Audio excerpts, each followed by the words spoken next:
The morning I watched the survey crew drive their pins into the ground and confirm what I had known for 11 months, but could not yet prove to a legal certainty, I did not celebrate.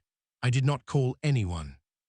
I did not walk next door and say a single word to anyone connected to the Ridgemont Commons HOA or its board or its president or its fence contractor or any of the 14 residents whose backyard access ran directly across the strip of land that the survey pins were now establishing, beyond any reasonable dispute, belonged entirely to me. I just stood there in the early morning light watching the crew work, drinking coffee that had gone cold in my hand and thinking about a gate. A very specific gate, in a very specific location. My name is Arthur Pennell. I am 58 years old, retired civil litigation paralegal, current owner of a 2.3-acre property on Whitmore Lane in a suburb outside of Indianapolis, Indiana, and a man who spent 26 years watching attorneys win and lose cases, and who came away from that career with one lesson burned into him more deeply than any other.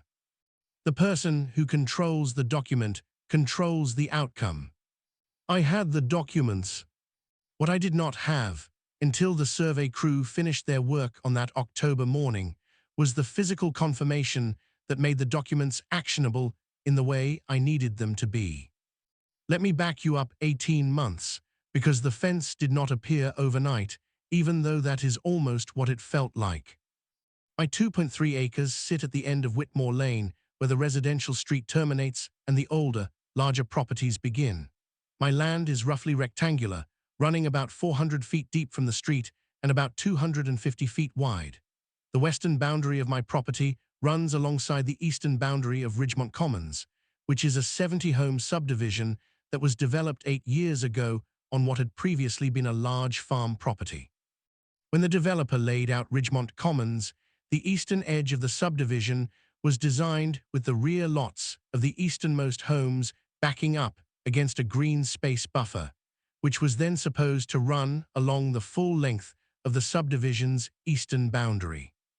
That green space buffer was, according to the developer's original plat, 12 feet wide. It ran directly along my western property line. On my side, the developer had designed the buffer as a visual transition between the subdivision and the older properties to the east, of which mine was the closest. The buffer was shown on the plat as open space with no structure.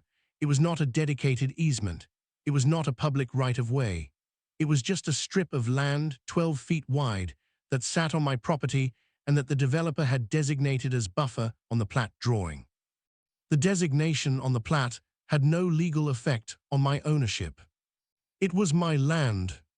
But here is where the story gets its first layer of complexity. The 14 homes along the eastern row of Ridgemont Commons had been built with rear access patterns that used that 12-foot strip as a de facto pathway, not a formal easement, not a recorded right-of-way, just a habit. The residents of those 14 homes had been walking across that strip for 8 years to reach the common green space at the southern end of the subdivision, to walk their dogs, to let their children cut through to the small park the HOA maintained near the back of the development. They had been doing this without ever asking me, without ever establishing any legal right to do so, and without ever acknowledging that the strip was my property.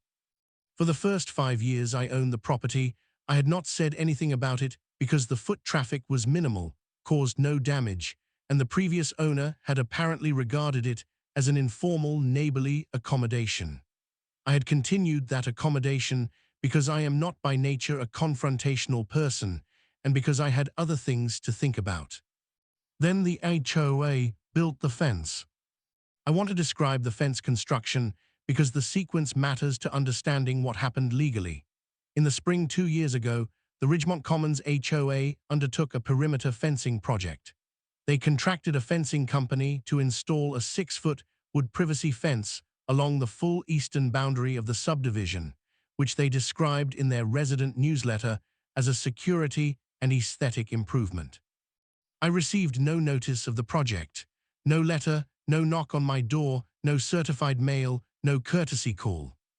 The first I knew about it was when I saw the contractor's equipment on what I believed to be my property line one Tuesday morning and went out to ask what was happening.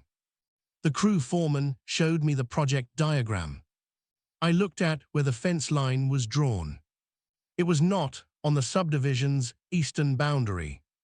It was 12 feet east of that boundary. It was on my land. I told the foreman that. He said the diagram showed the fence line as approved by the HOA board, and that the positioning had been reviewed by the HOA's property management company. I told him that regardless of what any HOA document said, the land 12 feet east of the subdivision boundary was my property, and that I needed him to stop work until the boundary was verified. He called his supervisor. The supervisor called the HOA's property manager. The property manager called me directly about 20 minutes later. Her name was Sandra Vogel, and she had that specific professional warmth of someone managing a difficult situation they did not create but have been handed. She told me the HOA had relied on the original developer's plat in positioning the fence, and that the plat showed the buffer strip as part of the subdivision's eastern boundary treatment. I told her the plat showing a buffer strip did not transfer ownership of the land to the HOA or the subdivision. I told her the land was mine and I had a deed that said so. She said she would need to review the documentation and would get back to me. I told her I needed the fence construction stopped immediately while the boundary was verified. She said she would relay that to the board. The fence construction did not stop. I came home from an errand 2 hours later and the crew was still working. They had not stopped. They had moved north along what they were treating as the fence line, setting posts at intervals, with a portion of the fencing already installed along the section they had worked through that morning. I documented the construction with my phone, time-stamped photographs and video. Then I called Dennis Hartwell, a property attorney in Indianapolis who had been recommended to me by a former colleague from my paralegal days. Dennis was not in his office, but his assistant reached him within the hour, and he called me back from what sounded like a parking lot. I gave him the short version. He said, "Have you had a survey done recently?"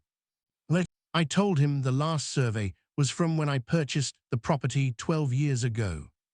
He said, "Order a new survey, today if possible, tomorrow at the latest, and send me the deed." I had the deed on file. I emailed it within 30 minutes. Dennis called back that evening. He said the deed language was clear. The property boundary ran along a defined bearing and distance that placed my western line exactly where I had always understood it to be, which was 12 feet west of where the HOA was building the fence.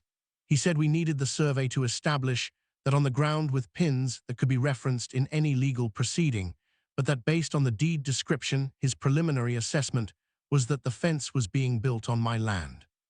He sent a cease and desist letter to the HOA board and the fence contractor by email that evening, and followed it with certified mail the following morning. The fence contractor stopped work the next day, but by then they had installed approximately 240 linear feet of fencing in the southern portion of the boundary, all of it on what the survey would confirm was my property. The survey took 3 weeks to schedule and complete.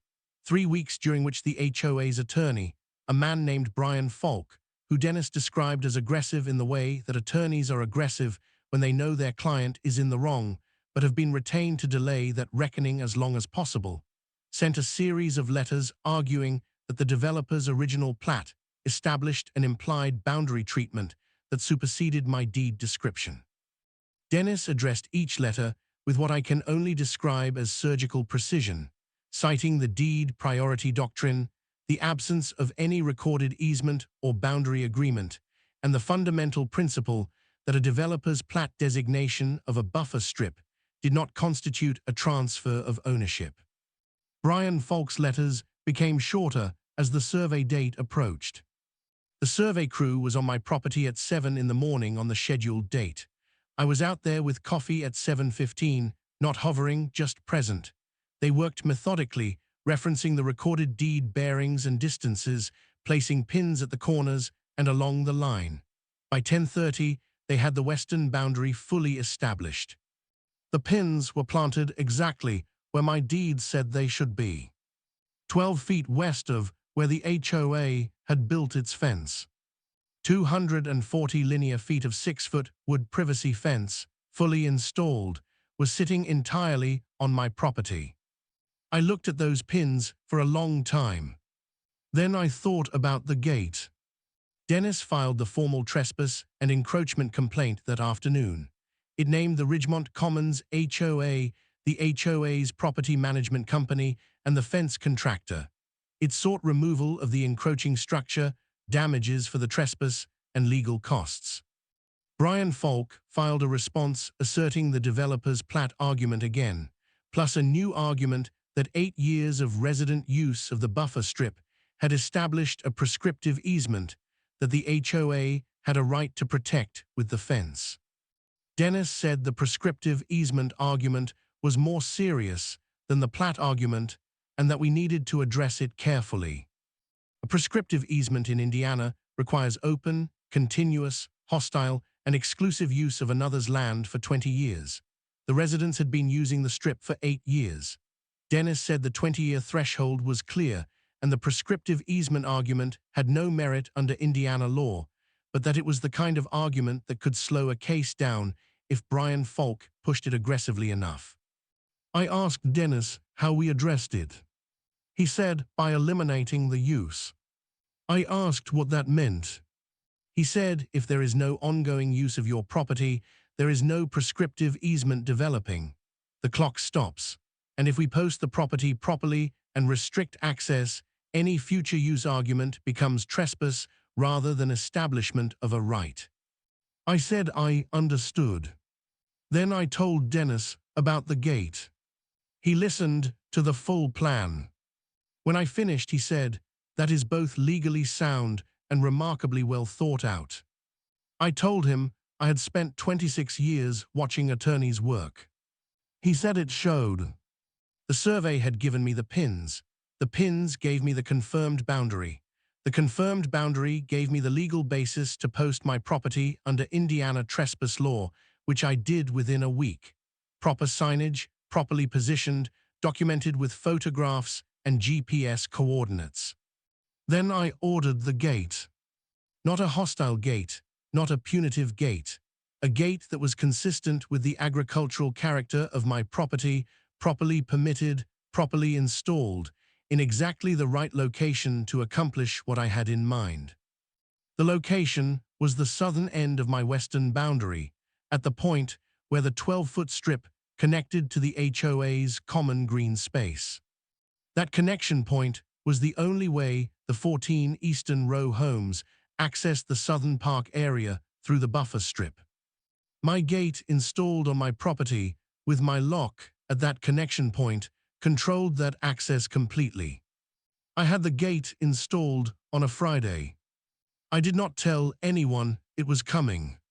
Saturday morning was when the residents found out. End of Part 1, approximately 6,800 words. Part 2. HOA built a fence on my land, so I legally cut off their backyard access. The first knock on my door came at 8:47 Saturday morning. A man named Greg Tillman, one of the 14 Eastern Row homeowners, polite and clearly confused, stood on my porch and asked if I knew anything about the gate at the south end of the buffer strip. He said he and his wife had tried to take their usual morning walk through to the park and found it locked. I told him the gate was mine, installed on my property, and that the path they had been using ran across land that belonged to me. He looked at me for a moment. He said, "We've been walking that path for 6 years." I told him I understood and that I was sorry for the inconvenience and that the situation had arisen because the HOA had built a fence on my property without permission and that I was in the process of resolving the boundary dispute legally. He said he hadn't known about any of that. I said most residents probably hadn't. He asked what they were supposed to do in the meantime. I told him the HOA had an internal circulation path on the western side of the subdivision that connected to the park from the north, and that while it was a longer route, it was entirely within the subdivision's own property. He thanked me, which I had not expected, and left. 3 more residents knocked that morning. Each conversation went similarly. Confusion, then information, then a version of I didn't know about the fence situation. None of them were hostile. Most of them seemed genuinely surprised that the path they had been using was not on HOA land. Sandra Vogel, the property manager, called at 10:15. She said the gate was creating significant resident concern and asked whether I would consider keeping it open while the boundary dispute was resolved through legal channels. I told her that the gate was on my property, that my property was properly posted under Indiana trespass law, and that maintaining access to my land for people who had no legal right of access was not something I was in a position to do given the active encroachment by the HOA's fence. She said she understood my position, but hoped we could find a practical solution.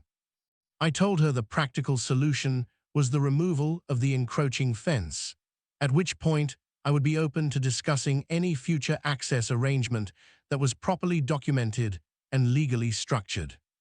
She said she would relay that to the board.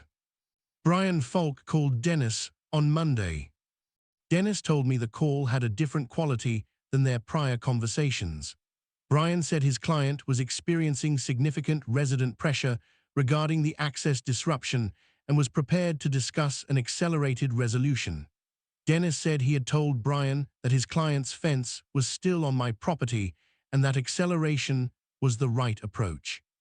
Brian asked what resolution looked like from our side.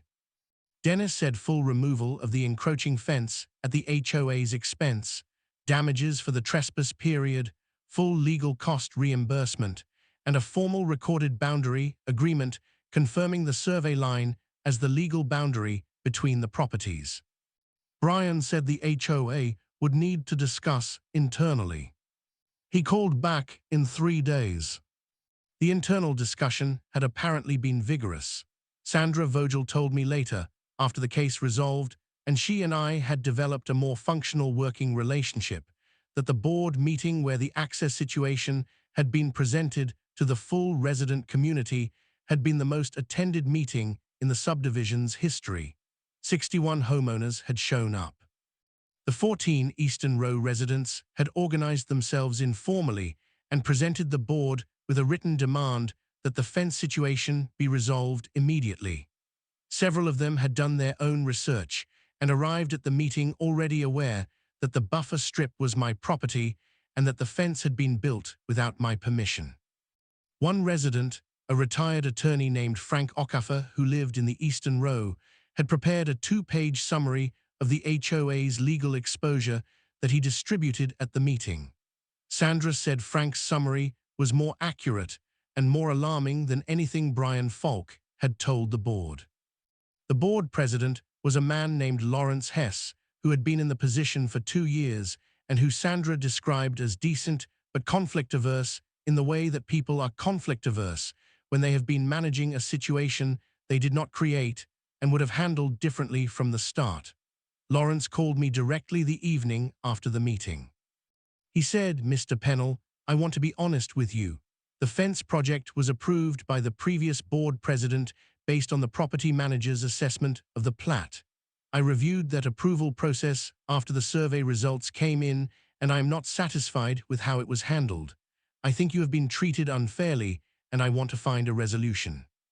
I told him I appreciated the directness. He asked what it would take to resolve the matter. I told him to call Dennis, and that Dennis would give him the full picture. Dennis and Brian Falk negotiated for 3 weeks. Lawrence participated directly in 2 of those sessions, which Dennis said was unusual and productive because it meant the decision-maker was in the room rather than being relayed information through counsel. The settlement had 4 components. First, full removal of the encroaching fence at the HOA's expense, completed within 30 days by a licensed contractor of my choosing, with the work supervised by a survey crew to confirm the removal was to the correct boundary line. Second, damages for the trespass period from the date of construction to the date of removal, calculated at a rate Dennis and I had established based on a rental value analysis for the 12-foot strip. The trespass had run 11 months by settlement date. The damages payment was $14,200. Third, full reimbursement of my legal costs from the date of the first cease and desist letter through settlement. That came to $9,800. Fourth, and this was the component I had asked Dennis to prioritize above the others, a recorded access agreement. The access agreement was a formal, legally documented, recorded with the county instrument that established the following terms. The 14 Eastern Row homeowners were granted a pedestrian access easement across the 12-foot strip for the purpose of accessing the HOA's Southern Park area. The easement was personal to the current homeowners and did not run with the land, meaning it would not automatically transfer to future purchasers. It required annual renewal by written agreement. It prohibited any modification of the strip by HOA personnel or residents without my written consent. It required that the strip be maintained at my direction, and it established a nominal annual easement fee of $1 paid to me by the HOA, which kept the easement active and documented while making clear that the access was a granted right and not a prescriptive one. Dennis said the $1 fee was elegant. I told him I had seen it done in a case I'd worked on in 1998 and had never forgotten it. He said 26 years of watching attorneys work. I said it added up. The gate stayed in place throughout the settlement process and the fence removal period. I unlocked it each morning at 8 and locked it each evening at dusk as a courtesy to the Eastern Row residents, which Lawrence had asked me to consider and which I thought was reasonable given that none of them had built the fence or created the problem. Frank Ocaffer knocked on my door the second week of the settlement process. He introduced himself properly, which I appreciated, and said he wanted to thank me for handling the situation through legal channels rather than simply blocking access without explanation. I told him the situation had required legal channels because the encroachment had been significant, and the HOA's initial response had been to defend rather than acknowledge. He nodded and said he had seen the same pattern in his own practice years ago. I asked what kind of law he had practiced. He said property and land use for 30 years before he retired. I said that explained the 2-page memo. He smiled and said he had tried to keep it accessible. We talked for about 40 minutes on the porch. He knew the developer's plat argument was weak from the moment he read it and had told the board so at the meeting. He said Lawrence had been receptive, but that 2 other board members had pushed back until the resident pressure made the position untenable. The fence removal took 4 days. The contractor worked from south to north, pulling posts and panels in sections, with the survey crew confirming each section against the pin line before the next section was removed. I watched portions of it from my property because I had earned the right to watch, and because 26 years of legal work had taught me that supervised completion of agreed actions was its own form of documentation. The last post came out on a Thursday afternoon. The survey pins sat clean and clear along my western boundary, exactly where the deed said they should be, with no fence between them and the subdivision's rear lots. I walked the full line after the contractor left. 240 feet. Mine. The recorded easement went into the county land records the following week. Dennis sent me a copy with a cover note that said, in its entirety, clean outcome, good client. I put the document in the fireproof cabinet next to the deed and the survey and the settlement agreement, and every letter that had passed between the attorneys over the 11 months this had taken to resolve. Lawrence Hess and I have a functional relationship now. He calls when something comes up along the boundary. I call when I am planning any work near the western line. The Eastern Row residents use the path in the mornings. I see them from the house sometimes, dogs on leashes, kids on bikes, the ordinary morning movements of people who live where they live and walk where they walk. The gate is still there. It is open most days. But it is mine, and the lock is mine, and the land it sits on is mine. And there is a recorded document in the Warren County Land Records that says so clearly enough that no future board president and no future property manager and no future fence contractor will have any reasonable basis for confusion about where the line falls. That is what 26 years of watching attorneys work taught me more than anything else. The document is the thing. Not the argument, not the confrontation, not the fence or the gate or the survey pin. The document, recorded and indexed and permanent in the county records, is the thing that outlasts every personality involved in the dispute and speaks clearly to everyone who comes after. Renee had a plat designation with no legal weight. I had a deed. The deed won. Here is what I will leave you with. If you own property and you have not read your deed recently, read it this week. Not the summary, the full document, the legal description with bearings and distances, the boundary calls, because what that document says is what you own, and what you own is worth understanding precisely, especially if someone near your property line has ever done something that made you wonder exactly where the line fell. Get the survey done before you need it, because the morning you need it is always earlier than you expected. Drop your thoughts below. If a neighbor or a development or an HOA has ever built something on your land or used your property without asking, tell me about it. And if you are standing at a property line right now with questions about where it falls, spend the money on the survey. It is the cheapest thing you will buy in a dispute, and the most valuable thing in the file. End of part 2, approximately 6,900 words. Thumbnail text. They built a fence on my land. I put a lock on their only exit.